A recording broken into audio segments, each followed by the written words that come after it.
नमस्कार दोस्तों, good evening. आज हम बात करेंगे 1919 के अधिनियम के बारे में।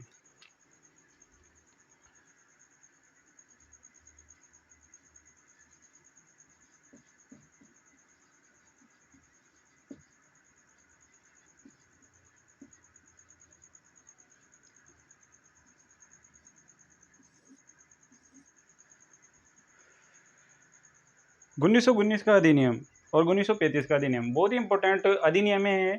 ये इनसे रिलेटेड क्वेश्चन लगभग एग्जाम्स में पूछे जाते हैं। जैसे कि RS प्री का जो एग्ज़ाम है उसमें भी 1919 का और 1935 का अधिनियम लगता है। फर्स्ट ग्रेड है, सेकंड ग्रेड है, तो कंपटीशन की दृष्टि से ये अधिनियम बहुत ही ज़्यादा इंपॉर्टेंट हो जाते हैं। तो इन अधिनियमों को समझने से पहले हमें इनके एक स्टेप आगे चलना पड़ेगा, तब जाकर हम इन अधिनियमों को बेहतर तरीके से समझ सकते हैं। एक मतलब कर्मिक रूप से जब हम पढ़ेंगे तब हम किसी चीज़ को स्थायी रूप से याद रख सकते हैं। तो 1919 के अधिनियम को डायरेक्ट पढ़ के रटने से बेहतर है कि उसके बारे में समझ को विकसित करें, समझे चीज़ों को। अगर आप समझ कर पढ़ोगे तो आपको बेहतर तरीके से याद होगा। तो आज मैं आपको 1919 के अधिनियम को कुछ इसी तरीके से पढ़ाने की कोशिश करूँगा, और मेरी कोशिश ये रहेगी कि मैं इस अधिनियम को इतने बेहतर तरीके से पढ़ाऊँ कि आपको आसानी से याद भी हो जाए और दोबारा से भूलने की ज़रूरत भी नहीं, मतलब भूल भी नहीं सकती आप दोबारा से।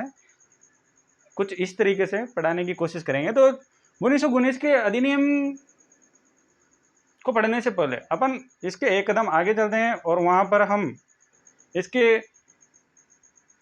कि क्यों इसकी आवश्यकता पड़ी अधिनियम को बनाने की, क्या था ये अधिनियम, क्यों बना, क्या कारण था, इसका तात्कालिक कारण क्या था, इन सभी चीज़ों को अपन जानेंगे इसमें। ठीक है। तो इससे पहले अपन उस समय 1919 के अधिनियम के समय जो भारत का सचिव था,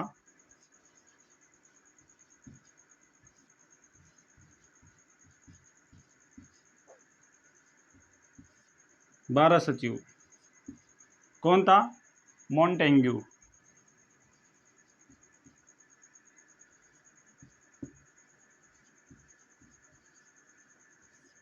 मॉन्टेग्यू।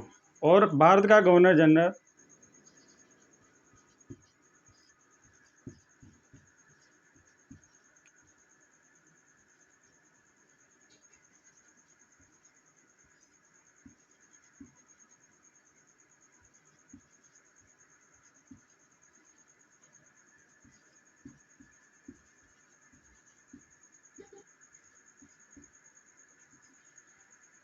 तो भारत का सचिव था मॉन्टेग्यू और भारत का गवर्नर जनरल था चेम्सफोर्ड।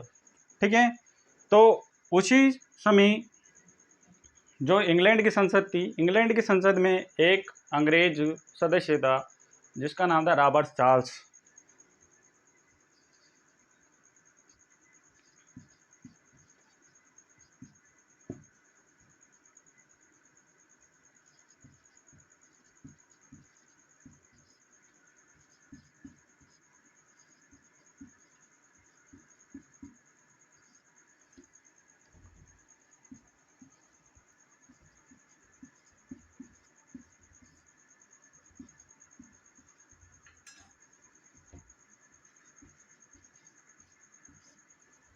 Robert Charles. ठीक है। गवर्नर जनरल उस समय भारत में था, चेम्सफोर्ड भारत में नियुक्त था, और भारत सचिव मॉन्टेग्यू जो कि ब्रिटेन की संसद में था।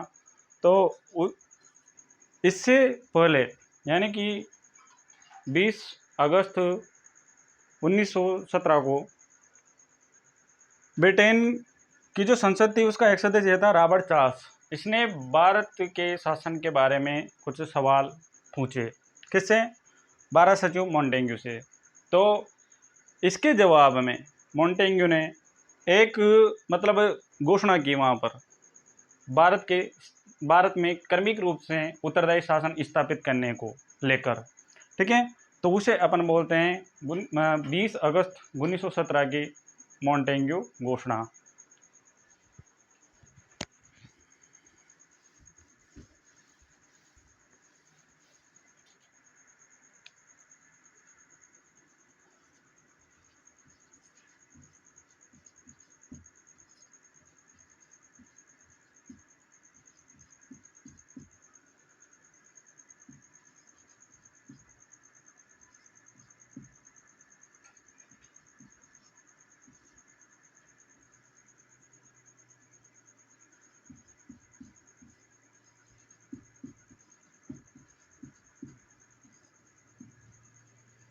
तो 1919 का जो अधिनियम था उसका आधार क्या था?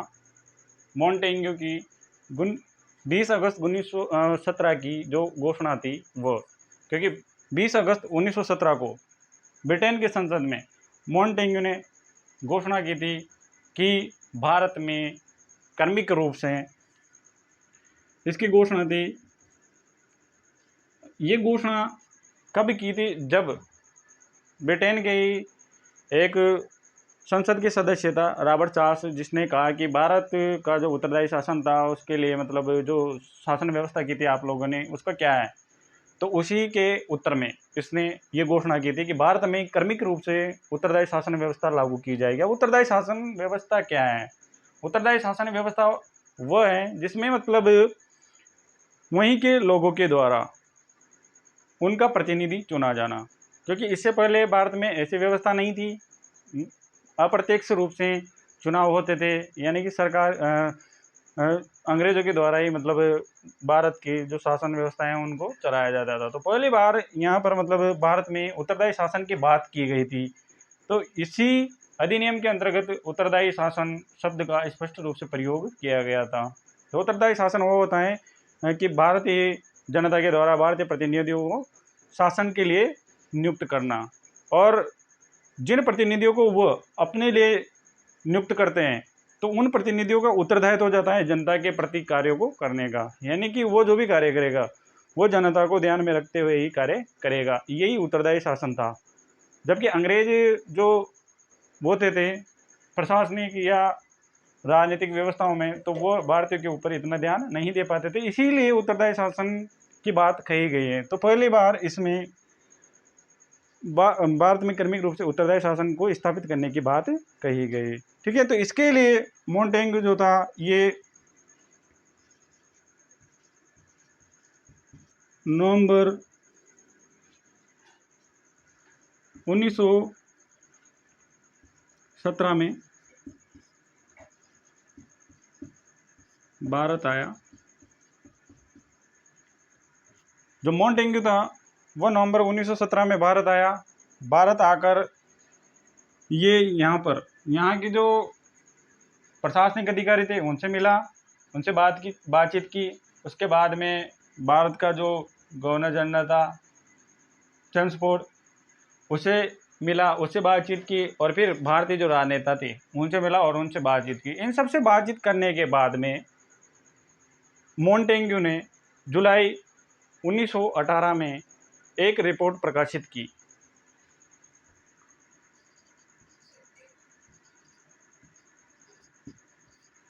जुलाई 1918 में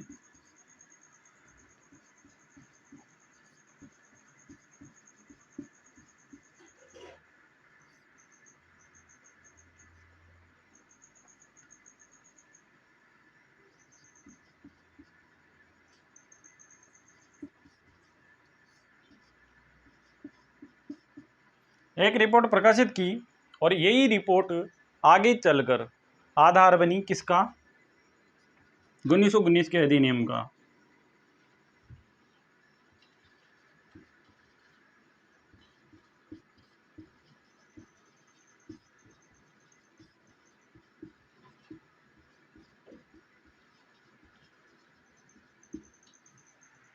तो जुलाई 1918 में जो भारत सचिव था मोंटेग्यू, वो आया और उसने एक रिपोर्ट प्रकाशित की जुलाई 1918 में, और यही रिपोर्ट आगे चलकर 1919 के अधिनियम का आधार बनी। इसीलिए इसे इस अधिनियम को मोंटेग्यू, इस रिपोर्ट के अंतर्गत भारत में क्या क्या प्रशासनिक सुधार होने चाहिए उसके बारे में बातचीत की गई थी, भारत के गवर्नर जनरल से, राजनेताओं से, प्रशासनिक अधिकारियों से। तो इसमें भारत के संवैधानिक सुधारों को लेकर बात की गई थी। इसीलिए इसे 1919 के अधिनियम को मोंटेग्यू चेम्सफोर्ड सुधार अधिनियम भी कहा जाता है। तो इसका दूसरा जो नाम है 1919 के अधिनियम का, उसे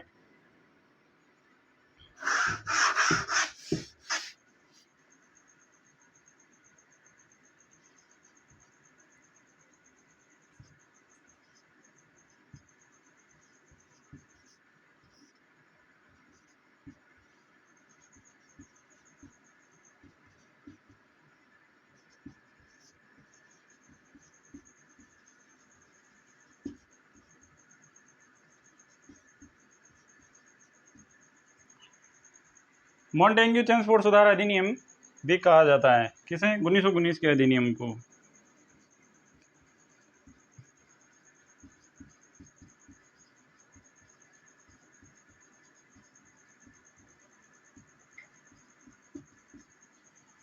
उन्नीस सौ उन्नीस के अधिनियम को मॉन्टेग्यू चेम्सफोर्ड सुधार अधिनियम क्यों कहा जाता है? क्योंकि भारत का जो सचिव था उसने रॉबर्ट चार्ल्स के जवाब का उत्तर देते हुए 20 अगस्त 1917 को एक घोषणा की थी ब्रिटेन के संसद में कि हम भारत में एक क्रमिक रूप से उत्तरदायी शासन की स्थापना करेंगे, और उसके लिए वो नवंबर 1917 में भारत आया और यहाँ पर आकर उसने भारत के जो गवर्नर जनरल था लॉर्ड चेम्सफोर्ड और यहाँ के प्रशासनिक अधिकारी थे उनसे और यहाँ के जो राजनेता थे उनसे मिलकर भारत के प्रशासनिक सुधारों के मुद्दों को लेकर बातचीत की, और उसके बाद में फिर उसने एक रिपोर्ट प्रस्तुत की जुलाई 1918 में, और वही रिपोर्ट आगे चलकर 1919 के अधिनियम का आधार बनी।